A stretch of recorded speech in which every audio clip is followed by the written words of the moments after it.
a gente pega o bonde andando, ó. A gente tá aqui na página 2. Olha essa imagem, gente. Olha essa imagem aqui sensacional. Incrivelmente Né, incrível. gente? É muito bonito. Incrível. É Isso o aqui panteão. é o Panteão, Sem exatamente. palavras. É um templo que foi dedicado aí aos deuses romanos, certo? Esse prédio foi construído em Roma durante o governo de Otávio Augusto, né? E depois ele passou por uma reconstrução, né, com o imperador Adriano, que a gente já viu, né, nos capítulos anteriores. É que se tivesse quebrado, a gente não ia. Se tivesse com um pedaço faltando, a gente não ia saber se era estilo para parecer com coleção de verdade ou se o dinheiro acabou e não deu para completar. Verdade. É. Então, ó, a cultura romana, ela é uma das grandes influenciadoras, né, de culturas ocidentais, né, e orientais até hoje, né? A gente pode dizer que cultura é um conjunto de realizações humanas. Podem ser materiais ou imateriais. Como assim? Cultura material é aquilo que você pode pegar, é aquilo que você pode ver, né? É aquilo que você pode registrar. A cultura imaterial, ela é algo que carrega dentro das pessoas, né? Passado de pai para filho, através de contação de histórias e tantas outras formas. Então, a cultura, ela, através das fontes históricas, a gente pode ter aí a conexão com povos que viveram antes de nós. Né? A gente pode ver costumes, tradições, e pode fazer uma comparação entre o passado dessas culturas e a da atualidade. A cultura de Roma, ela sempre vai ser visualizada vinculada à cultura grega. Por quê?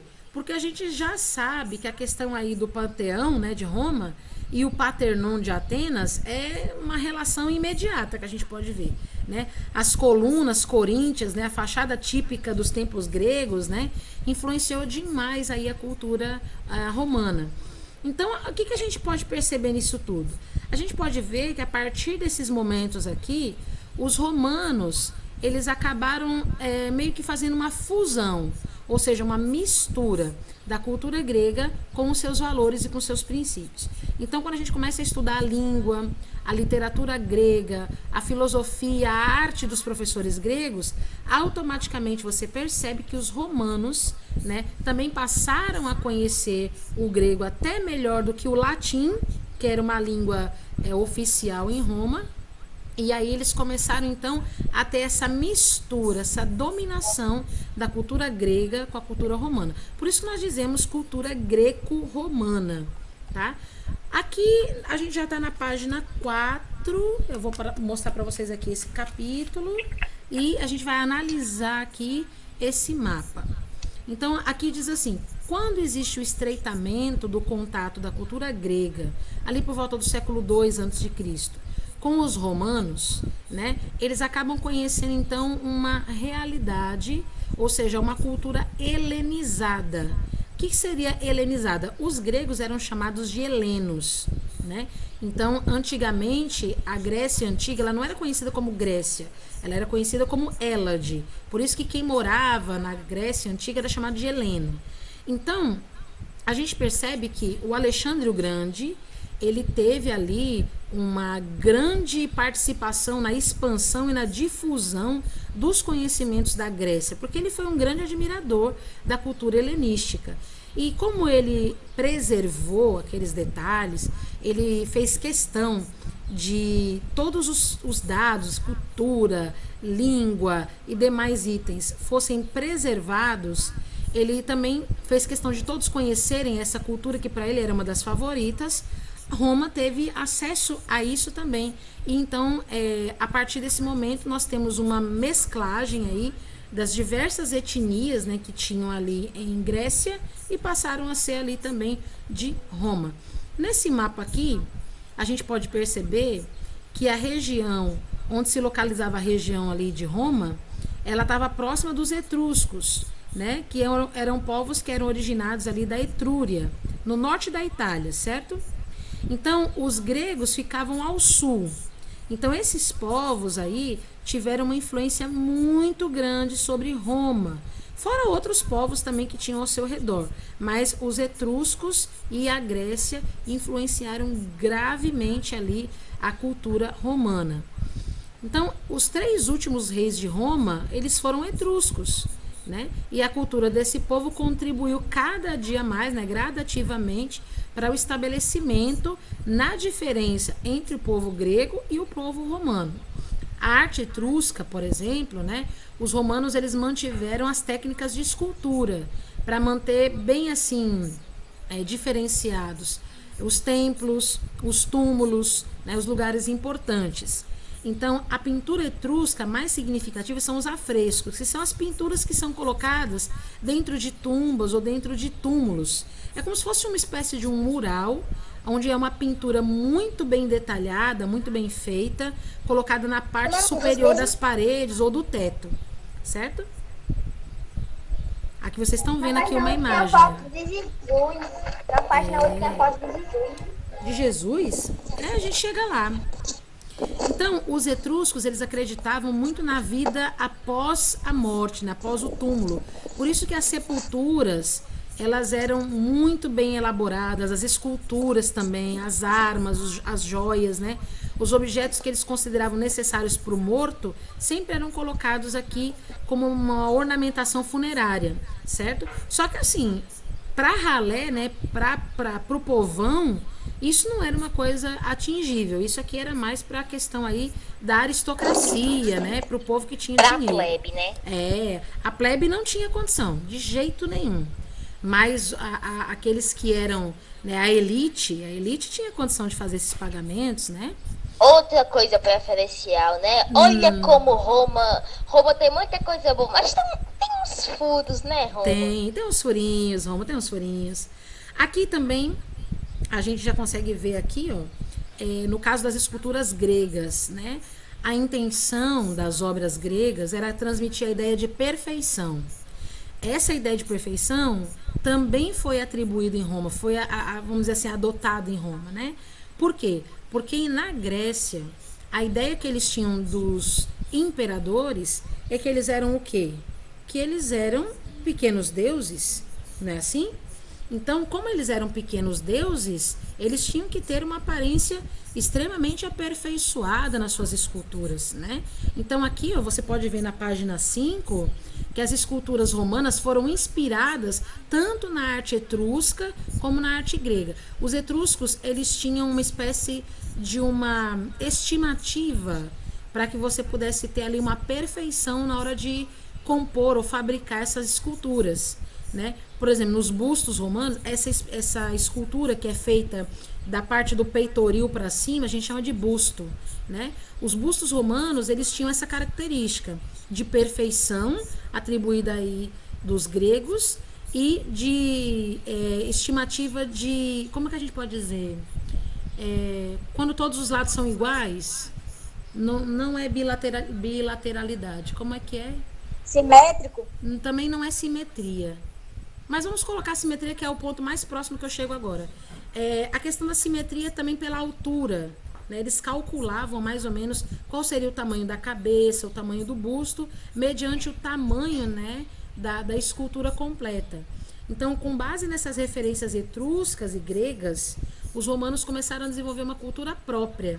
E eles começaram a espalhar isso tudo através aí da conexão com outros povos e das viagens, né, e difusões feitas através do mar Mediterrâneo. Então, essa cultura foi somada justamente com a contribuição helenística. E aí a gente chama esse momento da história de antiguidade clássica, tá certo? A partir daqui, a gente vai ter essa atribuição de nomenclatura, a antiguidade clássica. Por isso que a gente chama Roma clássica, ou então arquitetura romana clássica, certo? Então, esse é o conceito. A antiguidade clássica, ela é associado a uma época onde gregos e romanos tiveram a sua cultura fundida, assimilando elementos aí dos povos etruscos, garantindo o quê? Uma alta visibilidade, portanto, uma notoriedade mundial, certo? Tudo bem até aqui? Aqui a gente já fez, né? Atividade, graças a Deus. Então, a gente vai para a página 6.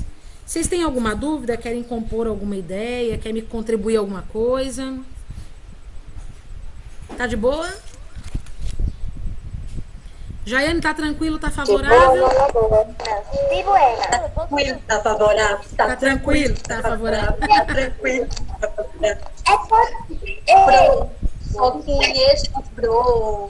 eu posso? Pode? Eu só tava querendo falar na hora que a tia tava falando que é tanto que nos bustos, né, como eles falam, se uma pessoa que eles vão fazer, no caso, tivesse uma linha de expressão, eles já não faziam, tinha que ser perfeito. Exatamente. Que boa colocação você fez agora, viu? Perfeita. Professor, Pode falar, Lincoln. Fica à vontade. as colunas que eles faziam lá dos altares, né, pros deuses, eram tão grandes. Como é que eles podiam fazer aquilo se antigamente não existia escada, essas coisas? Não, na época existia já escada, existia cabos, né? Existia toda uma estrutura para que eles pudessem fazer essas obras arquitetônicas, sabia? Não eram feitas de qualquer Mais ou maneira. menos, tia, pra falar. Pode falar. E mais ou menos, qual era o ano? Para não falar 125 depois de Cristo, qual era mais ou menos o ano? Aqui a gente está falando de uma época ali próxima ao ano 2, né? Eu não sei nem o ano 2 que a gente pode dizer, é século 2 antes de Cristo, né? Ou seja, 200 anos antes, é assim que eu posso dizer? Como é que eu digo? Século 2 antes Mas de aqui tá Cristo. falando, que essa escultura, essa coisa aqui, que era essa imagem, foi depois de Cristo. E foi feito, e diz aqui que foi em 2006 a primeira fotografia em cor. Sim, no caso do busto, né? Esse aqui é o busto que a gente acabou de ver, ó. Esse aqui é o busto de Domiciano, que ele foi um dos imperadores, né, romanos. Esse busto aqui, ele foi feito, né, no ano 81 ali, 92 depois de Cristo, tá? Mas a cultura romana, greco-romana, na verdade, né, a gente tem ali o início dela marcado a partir do século 2 antes de Cristo. Na página 4 você consegue ver isso. Então você vê que essa cultura ela foi passada de geração para geração e chegou até os nossos conhecimentos hoje, né?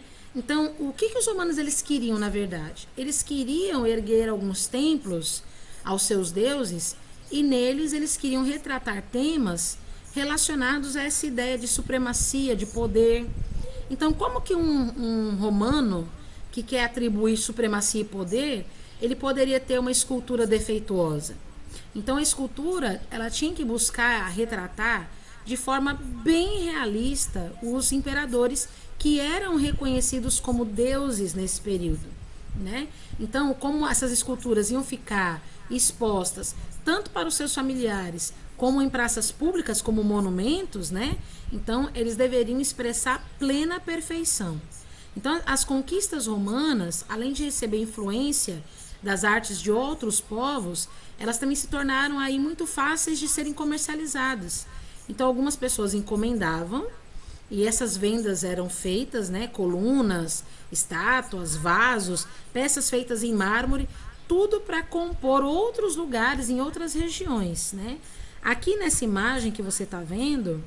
Tia. Oi, pode dizer.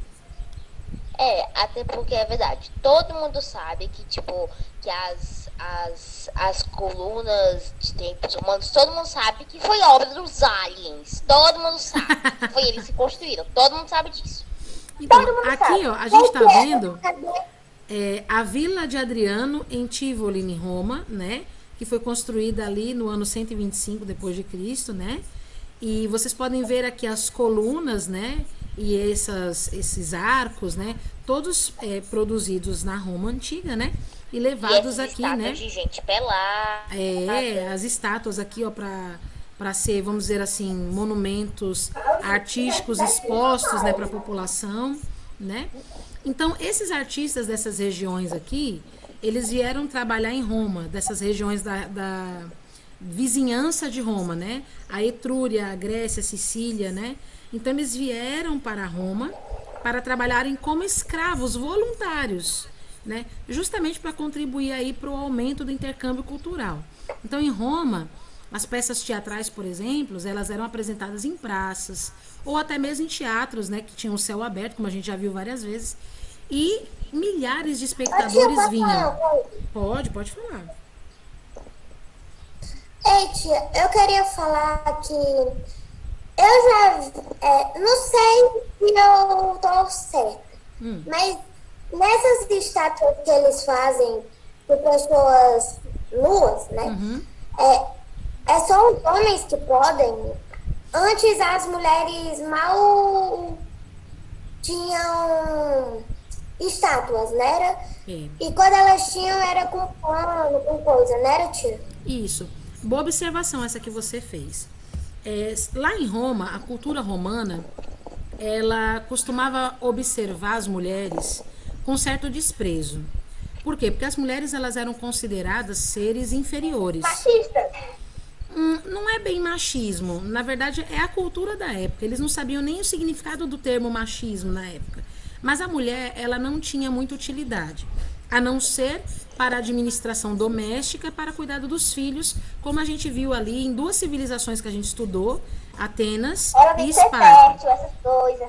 E aí... Ô tia, Oi, pode dizer. até porque a gente sabe que os povos antigos eram machistas, porque, tipo, as 3 irmãs de Zeus da mitologia grega são as do quê? Da cultura, do casamento e do lar. Isso. Machista, E eu nesse acho. sentido aqui, Atividade.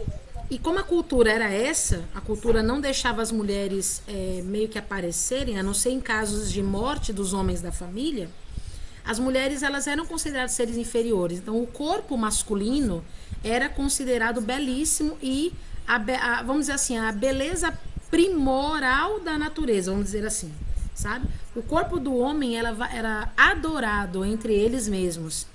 Tanto é que o homem, ele, na verdade, ele tinha esposa só mesmo para ter filhos. Porque eles não costumavam ter relacionamento. Eles não costumavam ter relacionamento com mulheres. Geralmente eles tinham relacionamentos com homens, né? E aí o que acontecia? Por eles valorizarem demais o corpo masculino, é que o corpo masculino ele era tratado nu, certo? Para uma questão realmente Eles ali eram gay, era? no termo de hoje que você conhece, não é bem assim que é colocado, mas é assim que você vai entender, certo?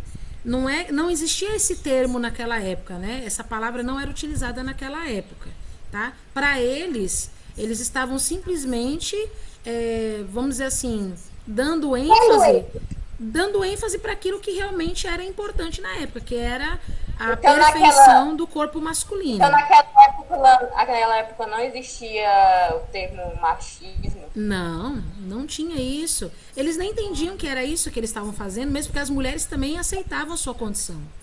Então, o termo machista, na verdade, ele foi colocado a partir do feminismo, quando as mulheres começaram a lutar pelos seus direitos. E aí elas que apelidaram essa palavra. Não existia essa palavra naquela época, né? E também não existia essa palavra homossexualismo, homossexualidade, gay, não existia isso. Eles conheciam assim, né? Eu não sei explicar a vocês agora como que isso iniciou. Eu tenho uma ideia que isso começou com os rituais pagãos, né? Ou pagãos que a gente diz, né? Os rituais pagãos, né? Em honra aos deuses. Mas eu não sei explicar exatamente a origem disso. Mas isso é um fato histórico. Vocês vão saber disso mais cedo ou mais tarde. Então eu estou aqui somente explicando de maneira cultural, sem preconceito e muito menos sem trazer nenhum tipo de situação que a gente coloque ali como divisor, tá? Isso foi passado para a cultura romana. Então, os romanos passaram a ver o corpo dos homens da mesma forma. Então, quando chega na cultura romana, você já vê uma diferença.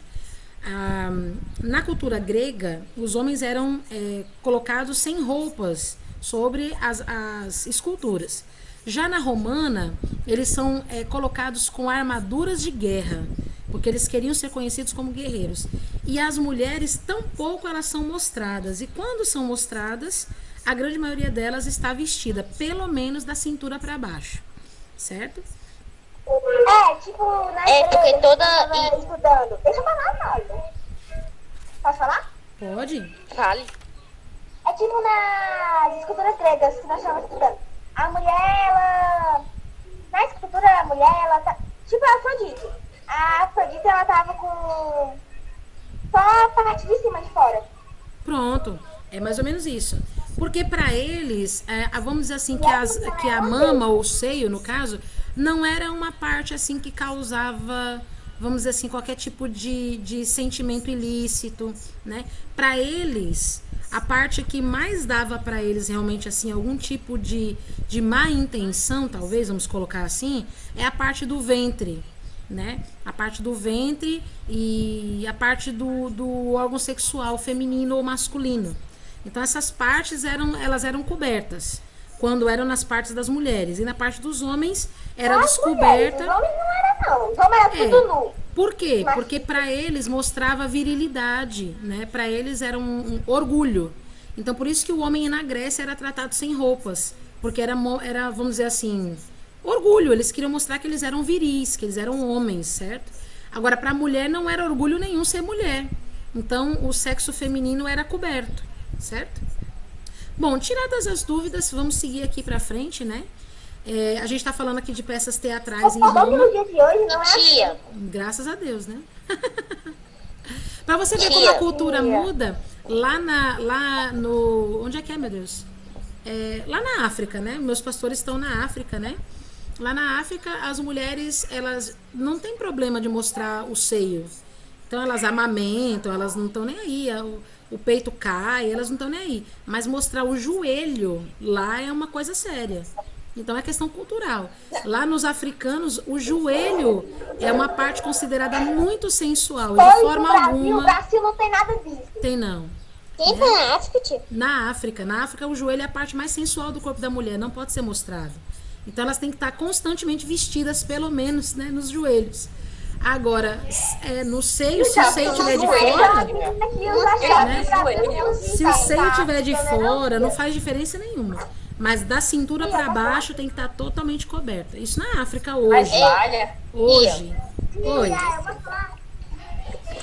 e também, eu acho, e como a senhora tava falando, as únicas vezes, eu já vi muitos estátuas da Grécia e da Roma, as únicas vezes que eu vi estátuas de do homem e da mulher juntos, né? Uhum.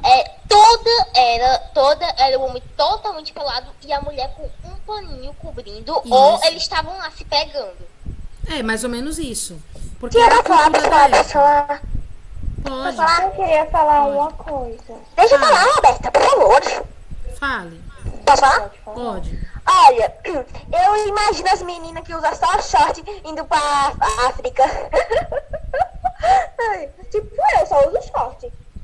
Pois é, se você vai para a África por uma questão cultural, você precisa já ter noção de que lá não é de qualquer jeito, né?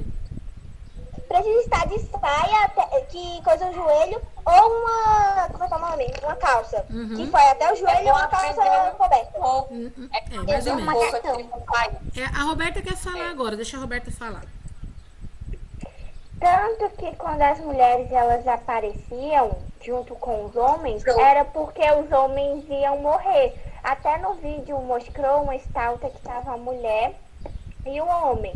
Só que isso aconteceu porque o homem ia matar a mulher e depois se suicidar. Exatamente.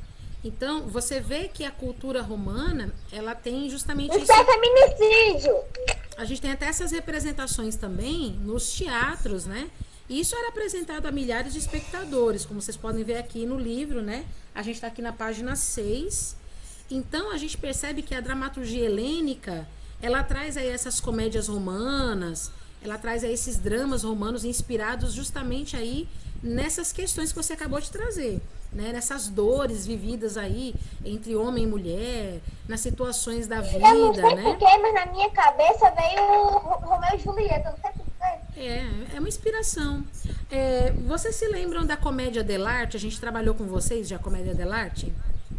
Ou ainda não? Não. Pronto.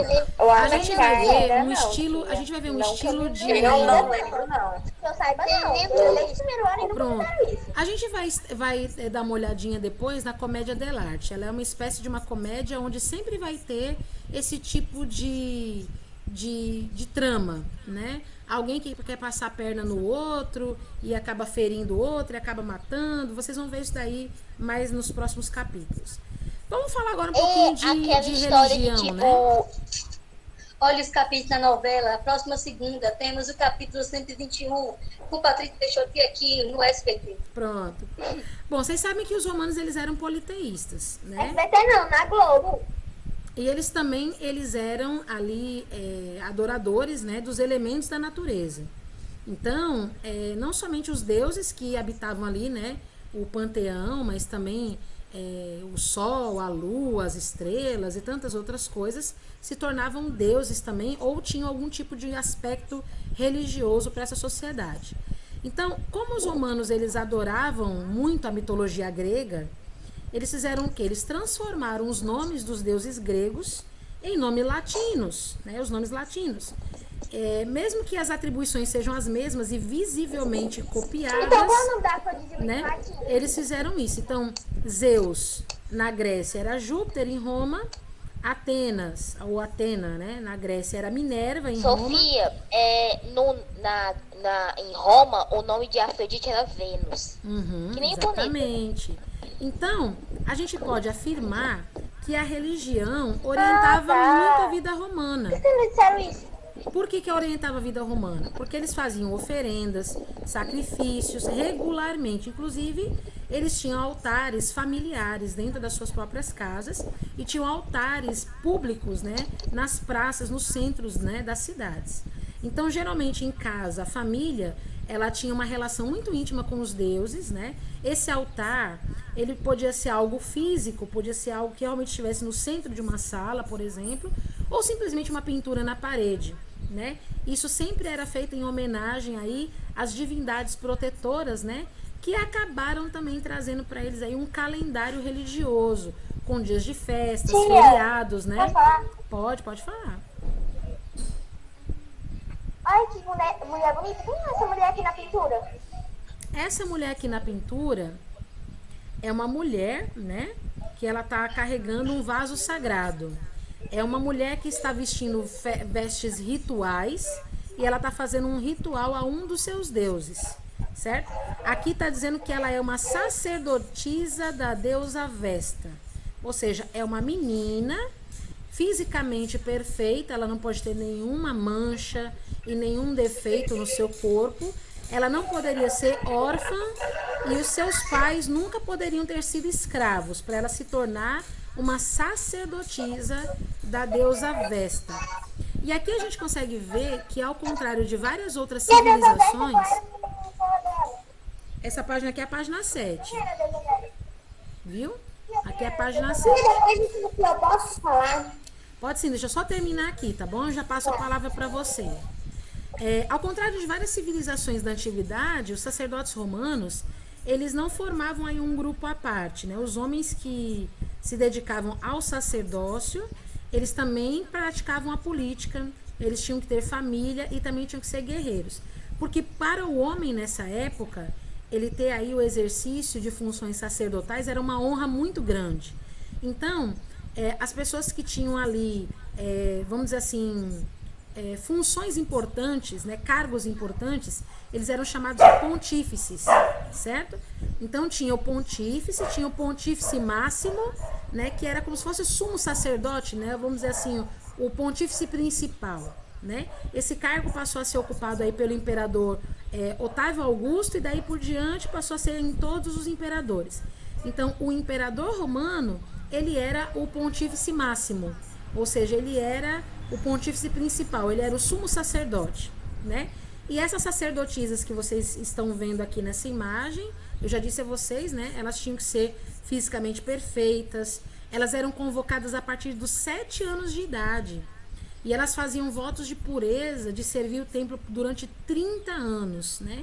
Então ela representava ali uma sacerdotisa que ia servir a deusa do fogo sagrado na cidade, né? Então ela que faziam ali os cultos oficiais, elas que conduziam as homenagens, elas que deviam se cuidar, né, para que a chama, né, também nunca apagasse, porque elas tinham que ser puras e manter a chama sempre acesa da deusa do fogo. Quem é que pediu a palavra que Tem quer a falar história agora? da Medusa, tia? Medusa? Eu não conheço muita coisa sobre a Medusa. É que ela era uma sacerdotisa da deusa Atena e Poseidon que aproveitar dela. Ah, então eu não conheço muita história da Aí Medusa. a deusa Atena soube e a transformou nisso, porque ela era uma linda mulher. Sim, Posso falar, tia, agora? pode sim. Agora eu tenho duas. Uma pergunta e uma coisa para falar. Sobre o negócio dos templos, né, que ele tinha dentro de casa e públicos. Nos públicos, eles só podiam pedir coisas para a cidade e dentro de casa eles podiam pedir coisas para a família.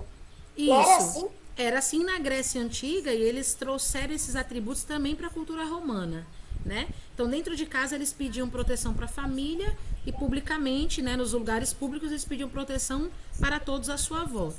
Só que olha só que interessante.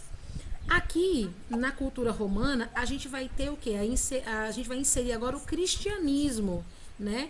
Como a religião que é o berço da região da Palestina, tá? O cristianismo chegou aqui no Brasil, como vocês sabem. A grande maioria dos moradores brasileiros são cristãos. Então, o cristianismo, ele nasceu como? Ele nasceu aqui na região da Palestina, em Belém, vocês sabem disso. O termo cristão ou Cristo, em grego, né, é chamado... Cristo significa a mesma coisa que Messias no hebraico, ou ungido, né? Aquele que foi abençoado por Deus. Ou então, em outras traduções, pode ser também chamado de Salvador. Era assim que Jesus Cristo era chamado, o Salvador. Ou então, Yeshua HaMashiach, né? Yeshua HaMashiach, em hebraico, significa Jesus Cristo, o Messias, certo? E na época, quem governava essa província aqui de Belém era Pôncio Pilatos. E nessa época nasceu um homem chamado quem? Jesus de Nazaré, né? Então Jesus é aquele o enviado de Deus, né? O filho do homem, o enviado de Deus para salvar os seres humanos a partir do seu sacrifício puro na cruz. Ele é reconhecido como Messias, ou seja, aquele que foi profetizado pelos profetas há milhares de anos antes da sua vinda, como sendo aquele que salvaria e resgataria a humanidade. Então Jesus, ele passa a ser aquele que vai pregar o amor de Deus e o amor ao próximo, uma vida de renúncia, uma vida de entrega, onde o amor às pessoas deve estar acima de todas as coisas. Algumas pessoas compreendem isso como sendo uma condenação ao militarismo, muitas vezes, né? Mas a própria Bíblia mesmo, ela explica que as autoridades foram constituídas por Deus para cumprir a sua própria justiça. É claro que a gente vai ter os injustos no meio, né, das autoridades, mas isso daí se torna uma responsabilidade pessoal deles com Deus. Mas não se trata do cristianismo condenar o militarismo, né? Mas a escravidão, sim. A escravidão que era praticada pelos romanos, o cristianismo ele condenava. E automaticamente a gente vê essa questão do militarismo sendo criticado pelo cristianismo, porque os militares da época romana, eles tinham escravos, né? Ou então eles apoiavam a escravidão. Por isso que uma coisa acaba sendo misturada com a outra, mas a gente tem que atribuir de maneira separada. Na época da Palestina, aqui nessa região, os judeus que acreditavam na existência de um único Deus, né, eram vistos como traidores, porque a civilização toda era politeísta. Então, como que Jesus podia defender que ele era o Filho de Deus e que só existia um único Deus? Então, imagine como é que Jesus ele foi visto nessa época. As pessoas começavam a olhar para Jesus e diziam, esse cara é um doido, é um maluco, né? Aqui está a tela que Leonardo da Vinci pintou em homenagem aí à última ceia, né, de Jesus, onde Jesus está no centro, juntamente aí com os 12 discípulos. E aí o cristianismo ele passa a ser visto, então, na Roma Antiga, como uma doutrina baseada na crença de que todos deveriam se salvar por meio da fé e das boas obras. Na verdade, o que a Bíblia diz é que a gente tem que ser salvo através da fé. A fé naquele que nos criou e que pode nos salvar. As boas obras são consequência dessa fé. Eu pratico boas obras porque eu acredito que a fé no Deus que me salvou me garante essa liberdade. Eu posso ser bom para as pessoas sem precisar me preocupar se elas vão ser boas para mim. Então é isso que quer dizer, tá bom? Além disso, aqui está dizendo também que através da religião cristã, todos deveriam se salvar e todos deveriam ser considerados filhos de Deus, né? Então não importava se eram homens, se eram mulheres, se eram livres, se eram escravos, todos, em razão desses princípios, deveriam ser considerados filhos de Deus. O que para a cultura romana também era outro impedimento, porque as mulheres não eram vistas de maneira iguais aos homens, e muito menos os escravos iguais aos livres. Então você imagina, chega uma nova base de ensinos, dizendo que homens e mulheres perante Deus são iguais, que livres e escravos perante Deus são iguais, numa sociedade que dizia o contrário. Então, o cristianismo passou a ter uma forte adesão de pessoas por causa disso, porque mulheres e escravizados eram oprimidos na sociedade romana. Então, o cristianismo ele começou a crescer muito por causa disso. E ele foi bastante aceito no meio das mulheres, né? Porque apresentava ali uma nova possibilidade a elas de fazerem parte de algo, de construírem algo que numa sociedade romana onde só era permitida a ação dos homens, elas eram exclusivamente, vamos dizer assim, colocadas de lado, né? Então elas não serviriam simplesmente para o casamento, mas as mulheres serviriam também para levar uma palavra de paz, de ânimo, para fazer boas obras, cujas quais eram realmente muito importantes para a base da igreja primitiva nessa época. Vocês estão conseguindo entender isso aqui? Sim. Eu tô. Tem alguma dúvida? Eu tô por enquanto. Não, tia, mas não é muito bem a ver com isso. Qual é a sua dúvida? Você sabe dizer quando foi que o cristianismo ele expandiu muito assim? Ele expandiu logo após a morte de Jesus. Por quê? Na verdade, os romanos pensavam que eles iriam acabar com o cristianismo quando eles matassem Jesus. Porque para eles, Jesus era o líder de uma, entre aspas, rebelião, certo? Então eles achavam que se matassem a Jesus, eles iriam conter a rebelião e todos os seus discípulos, né, ou seguidores, por medo, iriam se dissipar, esquecer a conversa e ficar tudo por ali mesmo. Mas o tiro saiu pela culatra porque quando eles viram Jesus se entregando por amor àquela causa, eles começaram a se perguntar: que causa é essa cuja qual um homem decide morrer e se entregar sem nenhuma defesa? Porque Jesus foi levado para Pôncio Pilatos, que era o governador na época, e ele questionou: você está vendo que você está sendo acusado aqui? O que você diz a seu favor? O que você diz em sua defesa? Ele diz: eu não digo nada. E aí ele ficou assim incomodado, ele chegou para ele e falou assim: você não sabe que você está sendo condenado à morte e que eu tenho o poder para te matar? E aí Jesus dizia assim: ninguém tem poder de me matar, a não ser o poder que vem do alto sobre minha vida. Eu me entrego, eu decido morrer por isso. Então as pessoas ficaram com aquilo na cabeça, ficaram: meu, como que pode uma pessoa se entregar por algo que, sabe, que valor que tem isso? E isso potencializou o valor das escrituras, o valor das coisas que Jesus dizia, das parábolas que ele pregava. Então as pessoas começaram a ver Jesus não mais como um mártir, mas sim como Deus. E aí eles começaram a desejar morrer pela mesma causa. Então os outros discípulos, com exceção de João, né, todos os outros discípulos morreram de formas terríveis, exatamente como Cristo morreu. O apóstolo Pedro, ele também foi morto crucificado. Mas Pedro chegou a dizer assim: por favor, me crucifiquem de ponta cabeça, porque eu não sou digno de morrer da mesma forma que o meu Senhor morreu. E aí Pedro foi crucificado de cabeça para baixo, né? Tiago, se eu não estiver enganada, morreu com uma cruz em forma de X. Outros foram colocados em panelas de óleo fervente. Outros foram decapitados. Aí eu te digo: que amor é esse que faz as pessoas morrerem por essa causa? É o amor do Espírito Santo de Deus sobre nossos corações. Os cristãos, eles morrem pela causa do Evangelho. Pedro morrer de cruz, de cabeça para baixo? Foi, eu acabei de dizer. Pedro morreu de cruz de cabeça para baixo. Professor, posso fazer uma pergunta? Claro, pode perguntar. Pronto. Minha pergunta é: quando você falou crucificado em panela de óleo quente, Como assim? O pessoal tinha um pão na tamanho de uma pessoa? Tinha. E colocava óleo suficiente para cobrir uma pessoa. E eles começavam a colocar ela de pés, né? Eles amarravam ela, eles amarravam a pessoa, né? Levantavam a pessoa do chão, né? Ela amarrada em cordas, e eles iam descendo aquela pessoa lentamente, aonde os pés começavam a ser queimados primeiro, né? Eram as torturas que eram feitas naquela época. E hoje a gente sabe o que impele o cristianismo hoje no mundo. Esse amor de ver as pessoas salvas, porque a morte do corpo não representa mais nada. A morte do corpo não representa nada mais do que uma trajetória nessa terra. Porque a vida eterna que foi pregada por Jesus Cristo, ela é real e ela existe. Então as pessoas decidem morrer aqui nessa terra para viver eternamente com Cristo. Tia, posso falar? Pode? Depois pode ser. Por que será que...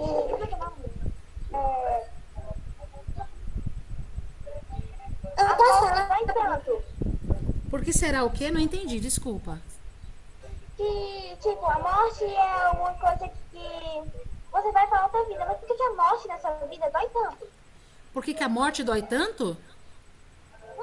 Mas como é que você sabe que a morte dói tanto? Você nunca morreu. Eu sei porque dói. Porque tem gente que quando morre, elas gritam. Sim, mas... Grita de dor. Mas nesse sentido aqui, a morte que a gente está colocando aqui, nessa situação do cristianismo, ela não está sendo visualizada, ela não tem uma visibilidade do ponto da dor, certo? Ela tem uma visibilidade do ponto daquilo que é correto, daquilo que é certo. Eu vou entregar a minha vida em favor de algumas pessoas porque isso é correto, certo? É aquilo que Jesus ele disse, só que Jesus ele não teve um pensamento micro como esse que eu estou falando para você. O pensamento dele era macro. Ele disse, eu vou morrer por todos, porque todos desejam ser filhos de Deus. Existe algo dentro da gente que pede um pai, que pede Deus como pai. E foi isso que Jesus ele diz, a partir de hoje, o meu sangue vai ser derramado. E como o sangue de Jesus é puro, todos nós agora podemos ter acesso ao Deus puro, né? Porque somos feitos filhos de Deus.